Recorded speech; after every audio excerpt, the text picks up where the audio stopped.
वर्षों पहले हिमालय की एक दुर्गम कंदरा गुफा में एक बहुत ही बलशाली और प्रतापी शेर रहा करता था। जंगल में उसका नाम सुनते ही पशु डर के कांप उठते थे। वह शेर न तो व्यर्थ हिंसा करता था और न ही दूसरों को परेशान, केवल भूख लगने पर ही शिकार करता। एक दिन वह एक बड़े भैंसे का शिकार कर उसे खा चुका था और संतुष्ट होकर अपनी गुफा की ओर लौट रहा था। रास्ते में उसे एक दुबला पतला कुपोषित सा सियार दिखाई दिया। जैसे ही सियार ने शेर को देखा, वह भय से कांपते हुए जमीन पर दंडवत लेट गया और बोला, हे महाराज, आप जंगल के राजा हैं और मैं आप जैसा समर्थ कहाँ। पर यदि आप अनुमति दे तो मैं जीवन भर आपकी सेवा करना चाहता हूँ। कृपा कर मुझे अपनी शरण में ले लीजिए। मुझे केवल इतना ही चाहिए कि आपके द्वारा छोड़े हुए शिकार के अवशेष से मेरा पेट भरता रहे। शेर ने उसकी बात सुनी और बोला, यदि तुम्हारी इच्छा यही है तो ठीक है, पर याद रखना, मेरे रहते हुए तुम किसी पर भी झूठा रोब मत जमाना। मैं तुम्हें अपनी सुरक्षा में रखूंगा। सियार ने सिर झुकाकर कहा, जैसी आपकी आज्ञा महाराज। उस दिन से सियार शेर के साथ रहने लगा। शेर जब भी शिकार करता, उसका बचा हुआ हिस्सा सियार खा लेता। अच्छे भोजन और सुरक्षित सहवास के कारण धीरे धीरे सियार मोटा और घमंडी हो गया। अब उसका चलने का ढंग बदल गया था। वह अकड़कर चलता, जोर जोर से हुंकार भरता और छोटे जानवरों पर अपना रोब जमाने लगा। वह शेर के नाम का उपयोग कर सभी को धमकाता। एक दिन घमंड के नशे में उसने सोचा, जब शेर भैंसे का शिकार कर सकता है तो मैं क्यों नहीं। आखिर मैं भी जंगल के राजा का साथी हूँ। वह एक बड़े भैंसे के पास गया और शेर की तरह दहाड़ने की कोशिश की, पर उसकी आवाज तो केवल तेज चिल्लाने और चीखने जैसी थी। जंगल के जानवर इस दयनीय दहाड़ पर हंस पड़े। भैंसा उसकी दहाड़ सुनकर पलटा और जोर से सींग मारकर उसे हवा में उछाल दिया। सियार वहीं कुछ दूर गिरा और बहुत घायल हो गया। किसी तरह वह कराहते हुए वापस शेर के पास पहुंचा। शेर ने उसे देखा और गंभीर स्वर में कहा, मैंने तुम्हें चेतावनी दी थी कि मेरे नाम का दुरुपयोग मत करना और अपनी क्षमता से अधिक कार्य मत करना। जो अपने स्वरूप को भूल जाता है और घमंड में आकर स्वभाव के विरुद्ध चलता है, उसका परिणाम सदैव दुखद होता है। सियार शर्मिंदा होकर बोला, महाराज, मेरी यह दशा मेरे अहंकार का परिणाम है। मैंने अपनी सीमा को नहीं पहचाना। कृपया मुझे क्षमा करें।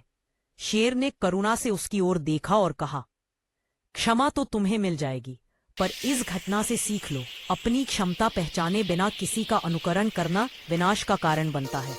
उस दिन के बाद सियार फिर कभी अहंकार में नहीं आया और विनम्र होकर जीवन बिताने लगा।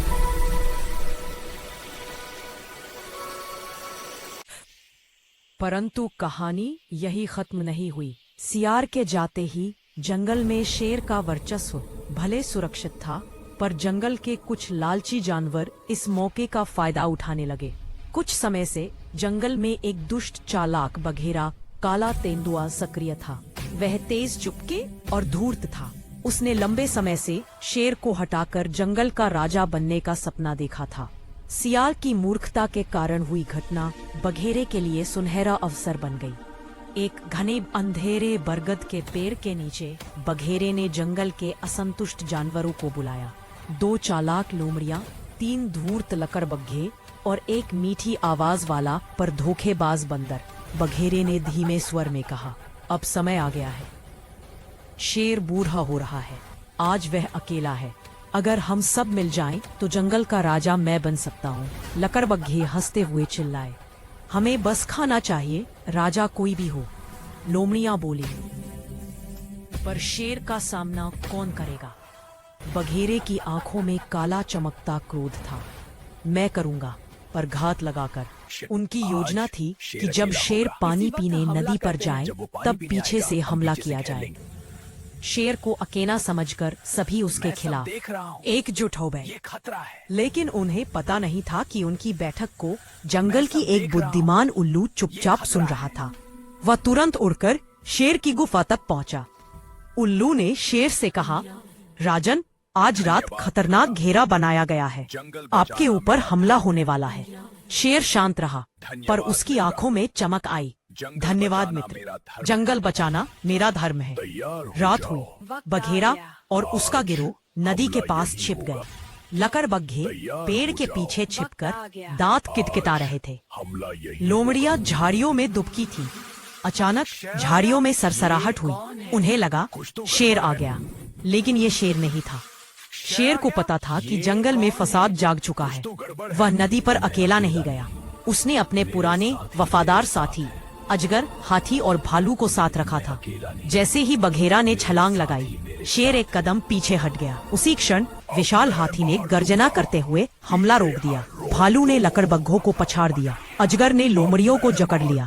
जंगल की चीरती हुई शेर की दहाड़ गूंजी। जंगल की शांति तोड़ने का दंड मिलेगा। एक छोटे से संघर्ष के बाद शेर ने बघेरे को दबोच लिया। बघेरा कराहते हुए बोला, मुझे माफ कर दो। शेर बोला, राजा बनने का लोभ जंगल को बांट देता है, पर मैं न्यायप्रिय हूँ। उसने किसी को मारा नहीं, पर सभी को जंगल से दूर निकाल दिया। अगली सुबह जंगल फिर शांत था। सभी जानवर शेर के सामने आकर बोले, राजन, आपकी बुद्धि और संयम से ही जंगल सुरक्षित है। शेर मुस्कुराया और बोला, राजा वह नहीं जो डर पैदा करे, राजा वह है जो सबकी रक्षा करे।